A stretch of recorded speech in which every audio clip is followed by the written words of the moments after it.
course, yan yung special request niya is makita niya yung 4 niyang anak. Kailan po kaya makakarating si Acting Mayor Baste? Ewan ko. Pero text namin maya, tanungin namin. Pero I know malapit na yun kasi nag-open na rin siya ng Kadayawan doon and pinano na niya yung biyahe niya papunta dito. Ano naman po mga napag-usapan ninyo ngayon? Actually, no. I was the latest to arrive today. Pagdating ko, as I entered the room, si Manong Pulong nandun nakaupo sa sahig, nagmamasahe na ng paa. As usual.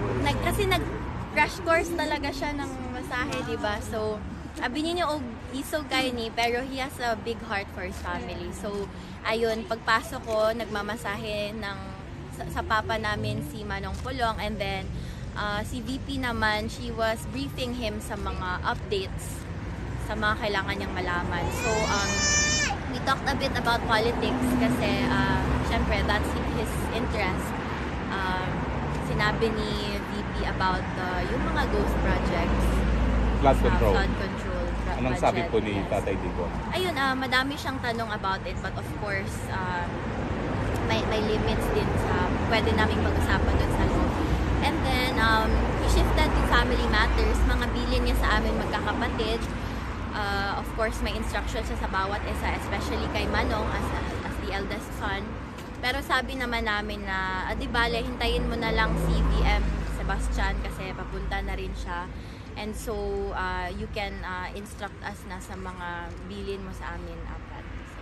Can you share anything kung ano yung mga bilin? Yung mga hindi naman too personal. Ano naman, yun pa rin, the first thing talaga no is to take care of each other. He emphasized the value of family and how important the family bond is. Kasi ang hirap kung kalaban mo na lahat, kalaban mo pa yung pamilya mo. So he always reminds us to take care of each other as siblings and to look out for each other, Maligo din. Uy, ang tinudana no kay wala ko kaligo na po dron kay isabayan ako si Papa para ganado siya kay Duha mo may ligo. Duha mi way ligo. So yes, yan yung bilin niya talaga sa amin. Take care of each other, look out for each other, and always remember the value of family. Do not stray away from his teachings. Kung ano yung mga sinasabi niya, yun yung dadalhin namin hanggang.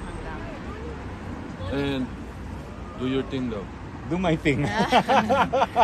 Hindi mo daw kailangan ng signature. Okay. Kaya mo daw yan. Okay. With the marching order, we'll do it. Ibig sabihin po niya, dapat matanggal na si Bangat. Anyway.